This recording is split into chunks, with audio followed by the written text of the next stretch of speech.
Bonjour Walter. Bienvenue dans le podcast Joue-la comme un ou une Head of Sales. Je t'invite à prendre possession des lieux. Merci, qui sont magnifiques. magnifiques. Sens-toi très à l'aise et je t'invite à rejoindre la télé qui est sur ta droite, comme tu la vois. Voilà.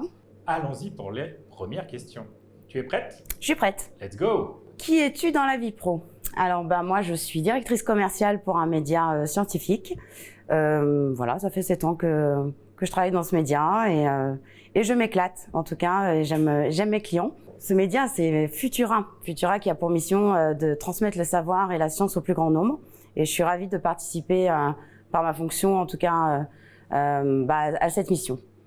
Donc ça, c'est sur le côté pro. Après, qui es-tu dans la vie perso? Je suis une maman aussi. Voilà, donc merci. Avec donc j'ai 2 enfants. Je rentre dans un monde incroyable qui s'appelle l'adolescence. La gestion de la crise d'adolescence. Voilà, la gestion de crise qui va me permettre peut-être aussi de gérer des choses au niveau professionnel parce que c'est assez costaud. Mais voilà, donc j'habite dans le sud. Où ça? J'habite à Hyères. Donc j'ai la chance d'habiter dans le Var parce que le siège de Futura est dans le Var et de monter régulièrement sur Paris pour aller voir mes clients. Ok, next question. Alors, avec ton background en tant que responsable marketing, comment arrives-tu à créer une cohésion, un alignement avec la team marketing alors que tu es DIRCO? Tu connais la guéguerre entre les équipes marketing et commerciales. Tout à fait, je connais, mais comment on gère en tant qu'ancien on gère par l'expérience parce que j'ai une expérience de marketing, voilà, dans une vie antérieure en tout cas. Aujourd'hui, c'est la co-création et la collaboration et surtout la communication qui nous permet en tout cas chez Futura d'avoir un bon alignement avec la team marketing. On n'est pas en conflit parce que derrière on a une mission commune. Donc à partir de ce moment-là, on est tous alignés. Ok, merci beaucoup. Et enfin, comment arrives-tu à utiliser tes compétences dans la gestion client dans ton poste actuel? Dans quelle mesure appuies-tu à cette idée, soigne ta relation avec tes clients et ils te le rendront bien? Alors, en tant que directeur commercial, malgré tout, il y a un côté il y a un côté inné qui fait que il y a les compétences, du relationnel, mais ça passe à la base par de l'empathie, par de la création, de partenariats et de relationnel avec les gens. Et ces compétences-là me permettent de fidéliser en tout cas mes clients. Il y en a certains, je pourrais même dire que j'adore. Plus on va soigner justement la relation avec ses clients, plus eux, derrière, forcément, ils vont être fidélisés et être recommandés par un client à un autre prospect, c'est le plus important en fait. Ouais. C'est une forme de réussite. Ok Aude. Aude, je te propose de passer au prochain atelier. Je t'invite à te diriger vers le bar qui est sur ta gauche. Salut Aude. Salut, ça va? Tu vas bien? Oui, good. Ravi de te voir. Et moi aussi, je t'invite à te placer au bar. Okay. Je passe de l'autre côté. Super, merci beaucoup. Et ce que je te propose, c'est que je vais faire comme à tous les invités. Oui. Je vais te préparer 4 cocktails. Je te poserai les cocktails. À chaque fois que je te les poserai, je te donnerai le nom du cocktail. Les uns plus farfelus que les autres. Quoique, il y en a 2 très farfelus. Tu choisiras le cocktail que tu veux déguster et tu choisiras le cocktail que tu veux que je partage et que je déguste avec toi. Ça te va? Super. On y va?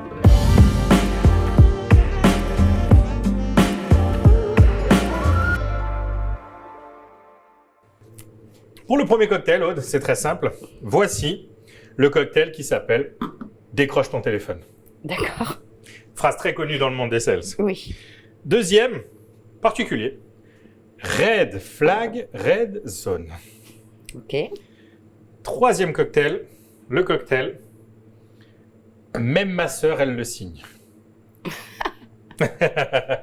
Quatrième et dernier cocktail, le génie de la stratégie. Quel cocktail veux-tu déguster? Bonne question, mais même ma sœur, elle le signe. Celui-là? Oui. Je te le mélange un peu. Je te passe ce cocktail qui va se placer là. Merci. Et quel cocktail veux-tu que je partage et déguste avec toi? Le red flag, red zone. Allez, thank you. Je te rejoins. À tout de suite. À tout de suite. Eh oui. Santé. Santé.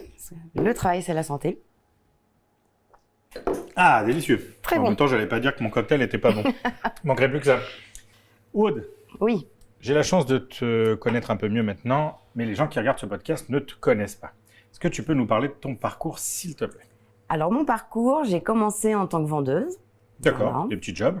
Des petits jobs chez Habitat. Fallait bien payer les factures voilà, quand on est jeune. Ensuite, j'ai eu la chance de pouvoir partir 6 mois au Mexique. Waouh! Voilà, où j'ai pu exercer le travail d'assistante commerciale.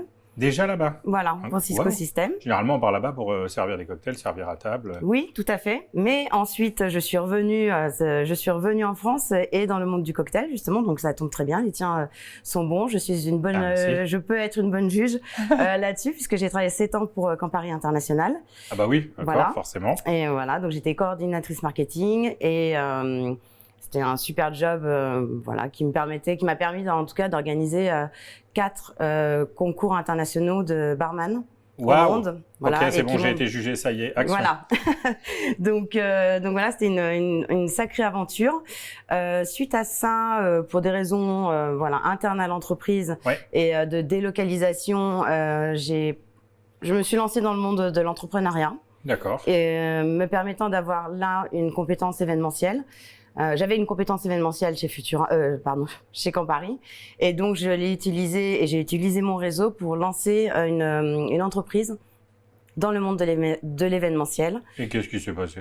Qu'est-ce qui s'est passé? Alors, c'était super. C'est là que ça m'a appris à renforcer en tout cas mes compétences commerciales.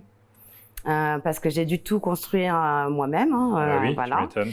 Et ça m'a beaucoup plu, mais pour des raisons personnelles, voilà, au bout de 2 ans, qui était le temps du chômage, ayant 2 enfants, je suis revenue dans la vie normale. Ok. Besoin de et cette grâce, petite sécurité aussi du CDI. exactement. Ouais. Et grâce aussi au fait que j'avais l'opportunité de rentrer chez Futura.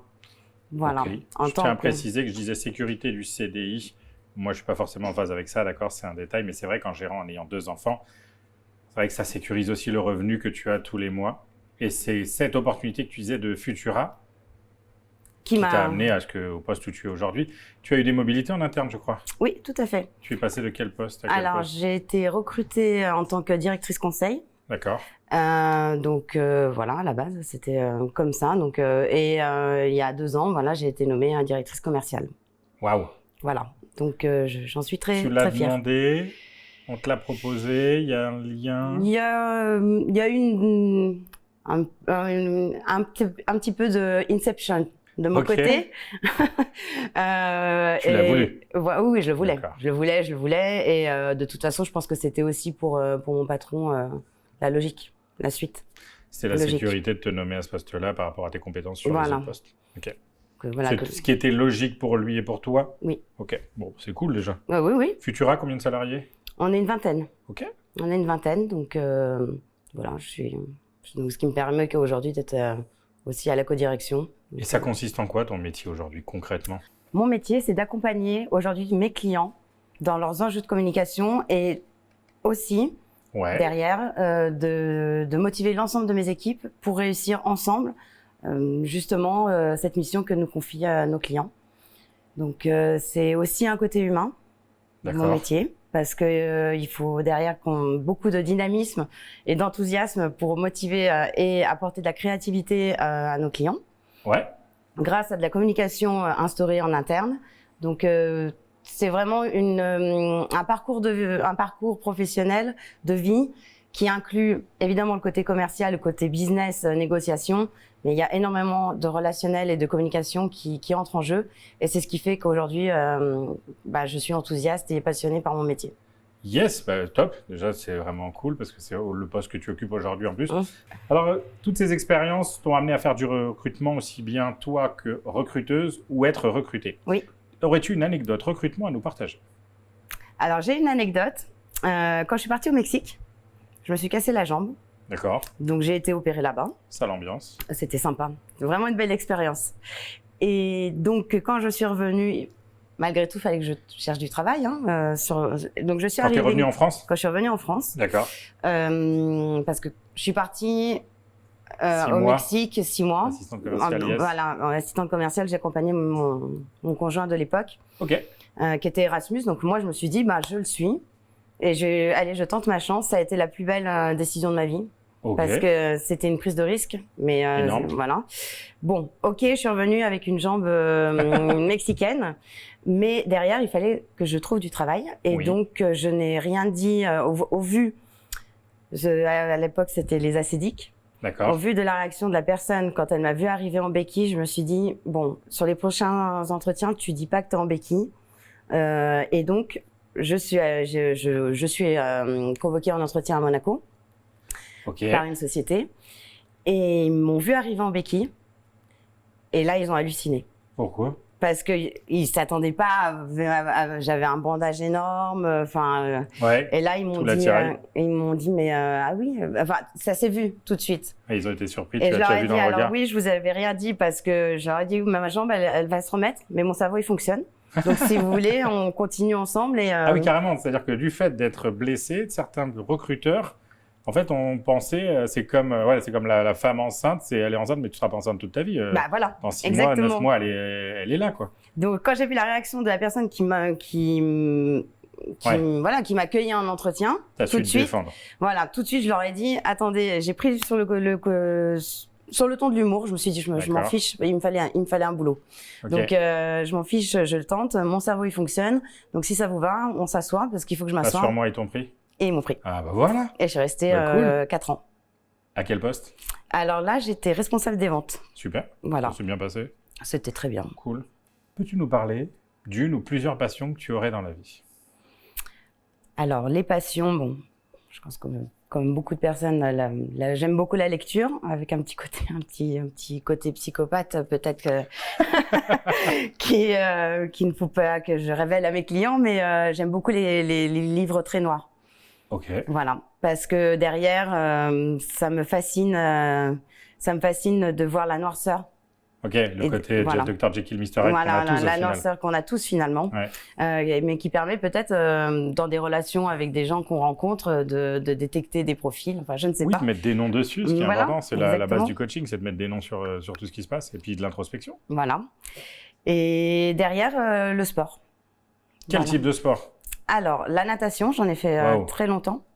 Costaud ce sport. Alors, costaud, très dur. Je pense que les pires entraîneurs, ce sont, on a des images, si on est un peu suivi à l'actualité, même ces dernières années, les coachs de natation, les profs de natation, en tout cas, ils sont très durs. De nos sportifs français, ne sont pas les plus sympas et les plus bisounours. Hein. Non, pas du tout. Ouais.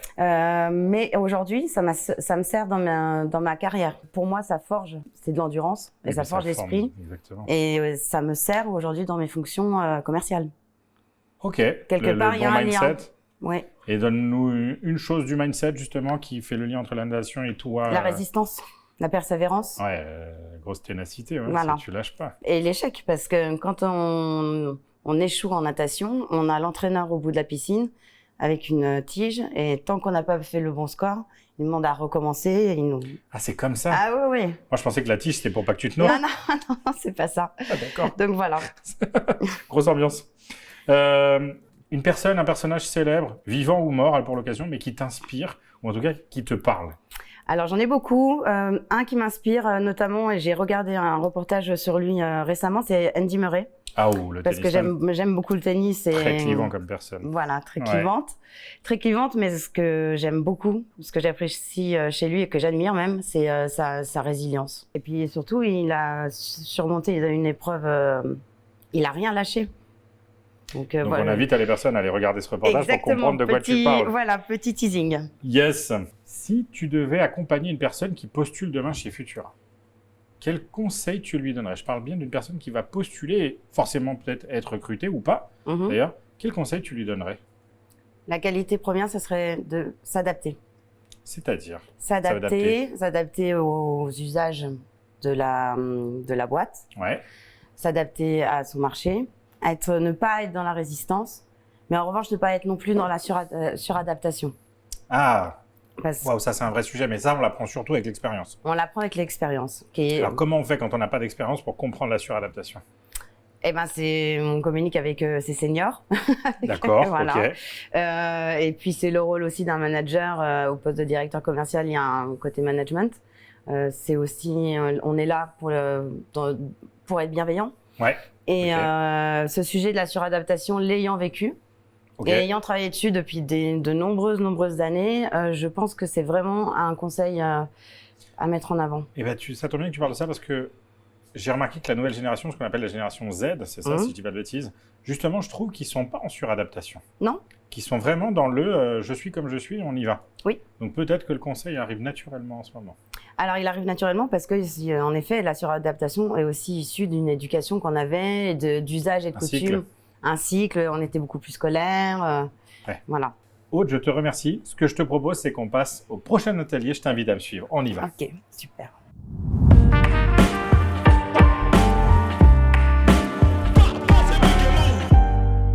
On démarre ce nouvel atelier, fauteuil business. L'atelier démarre toujours par la même chose pour tout le monde, l'anecdote. Des anecdotes qui m'ont été données par une personne de ton entourage pro. Tu pourras citer si tu le souhaites, je te laisse cet exercice. Je crois que tu as été dans un rendez-vous à Monaco. Oui. Et il t'est arrivé une expérience où tu as un peu galéré. Mais pas de ton fait. Non. Ça te parle? C'est une histoire d'ascenseur. Oui. Oui. Ding, ding, ding, ding, ding, ding. Oui, tout à fait. Qu'est-ce qui s'est passé? J'ai été en rendez-vous client. Enfin, j'avais rendez-vous client. Et en fait, ce qui s'est passé, t'es bien habillée, c'était Monaco, t'as petit talon, petit tailleur. Je suis restée 2 heures coincée dans l'ascenseur. Ok. Voilà. J'ai prévenu l'employeur qui me parlait au travers de la cloison parce que j'étais bloquée entre deux étages en fait. L'employeur ou le client? Le client. Pas de souci, t'inquiète. Le client, n'importe quoi. Non. Le client. L'ascenseur a bien fait son effet. Ça a bien fait son effet.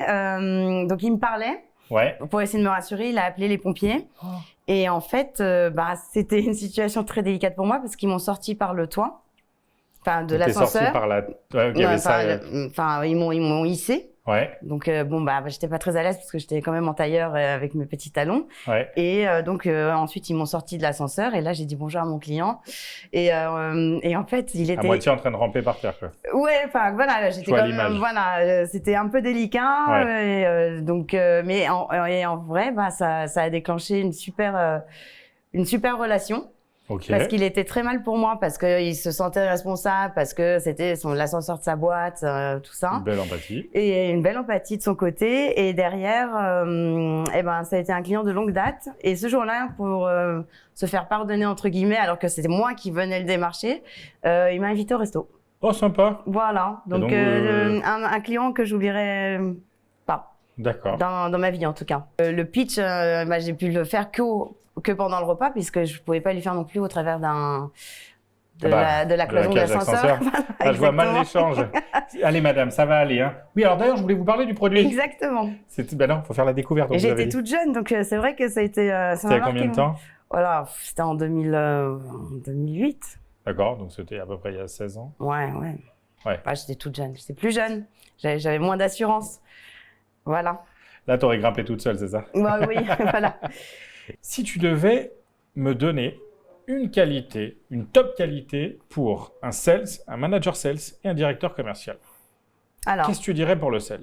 Un sales persévérant. Et ça veut dire quoi? Si moi je suis jeune sales, qu'est-ce que je dois? Ou même sales persévérant, c'est ne rien lâcher. D'accord. Toujours aller de l'avant et pas se laisser avoir par les échecs. Donc persévérer dans le bon sens et si jamais il y a un problème, en parler et communiquer avec son entourage pour adapter en tout cas. Dans la relation client, on dit souvent qu'il faut persévérer, mais il y a certaines personnes qui ont du mal à comprendre entre persistant et insistant.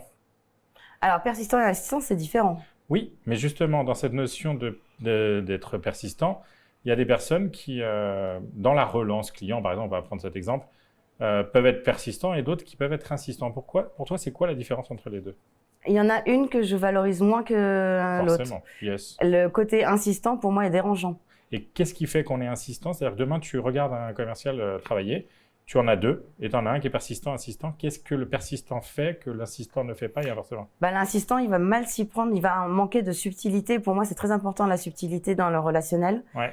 on n'est pas là pour harceler les gens. On est là pour leur proposer évidemment des services. Ouais. On est là pour faire nos objectifs, mais il faut le faire de manière intelligente. Donc, il y en a un qui va avoir cette notion d'empathie et l'autre qui va avoir cette notion plus de process. En fait, ce que je dis, c'est que soit tu choisis de communiquer de cerveau à cerveau ou de cœur à cœur. Choisis ton camp.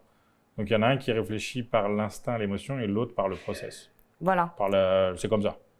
Mais donc, pour moi, un bon commercial a forcément une grosse part d'instinct et d'émotion. C'est mon avis personnel. C'est quoi la bonne différence entre un bon et un mauvais commercial? Oui, voilà. La bonne qualité pour un manager sales. La bonne qualité pour un manager, c'est transmettre le savoir. Ok, transmettre le savoir, donc la pédagogie et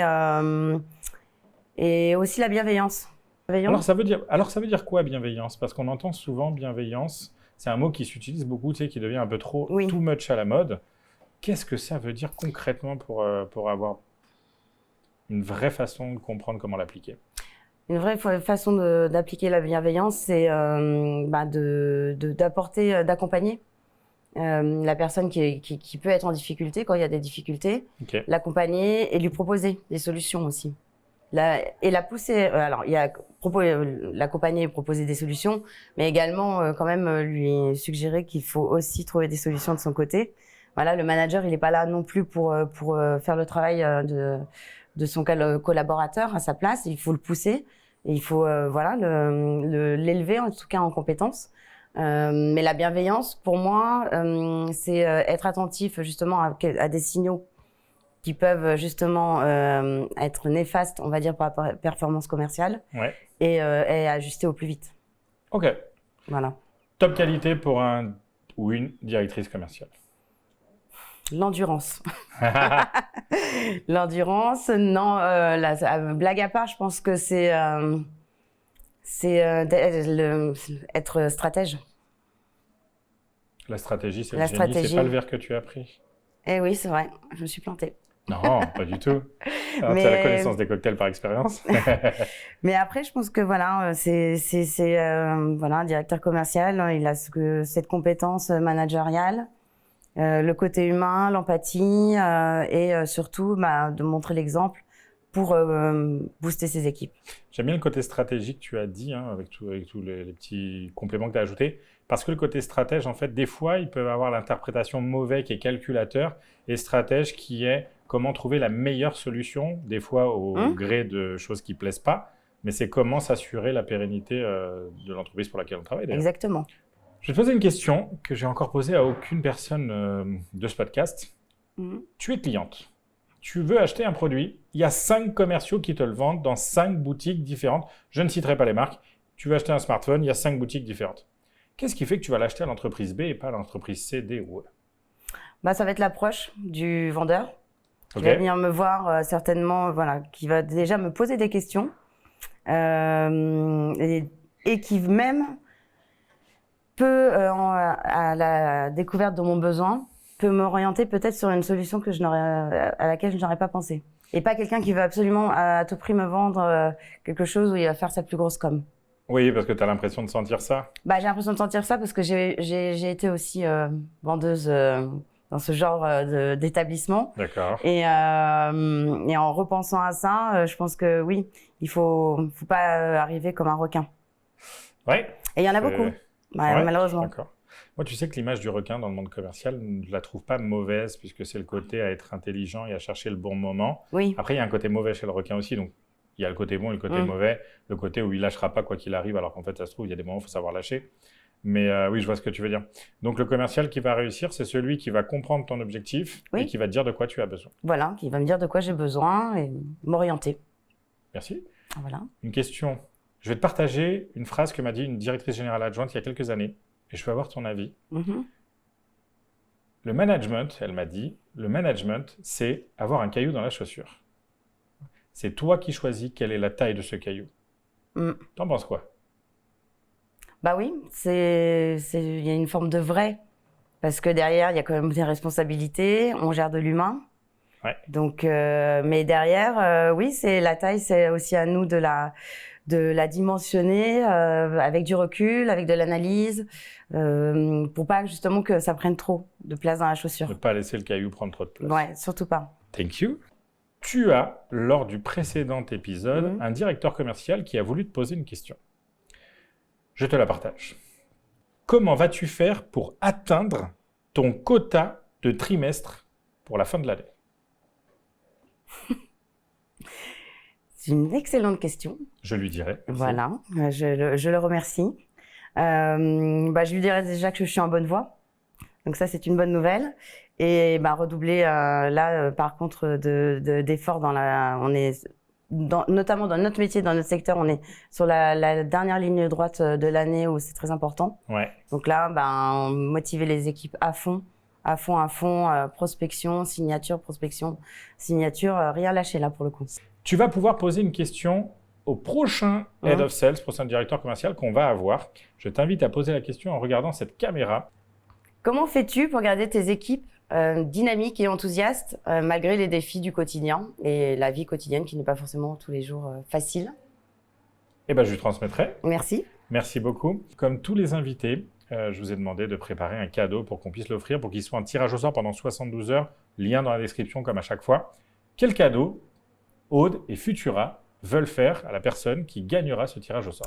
Eh bien, nous allons offrir à cette personne des magazines, parce que nous avons édité des magazines permettant un format long de lecture, notamment pendant le Covid, et une boîte de jeux. De jeux de société qui s'appelle Bête de Science, voilà. Et qui fait quoi? C'est des quiz sur la science, autour de la planète. Quels âges?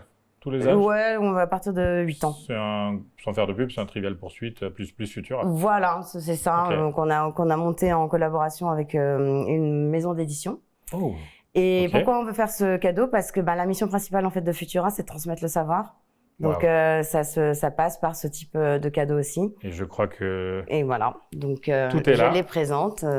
Donc notre petite boîte Bête de Science. Yes, merci beaucoup, ce sera transmis. Voilà. Et des magazines avec des thématiques différentes. Voilà. La dernière Terra Incognita. Voilà, la Terre. Voilà. Comment le cosmos nous influence. Tout à fait. De la Terre à la Lune. De la Terre à la Lune. Et le nucléaire peut-il vraiment être écolo?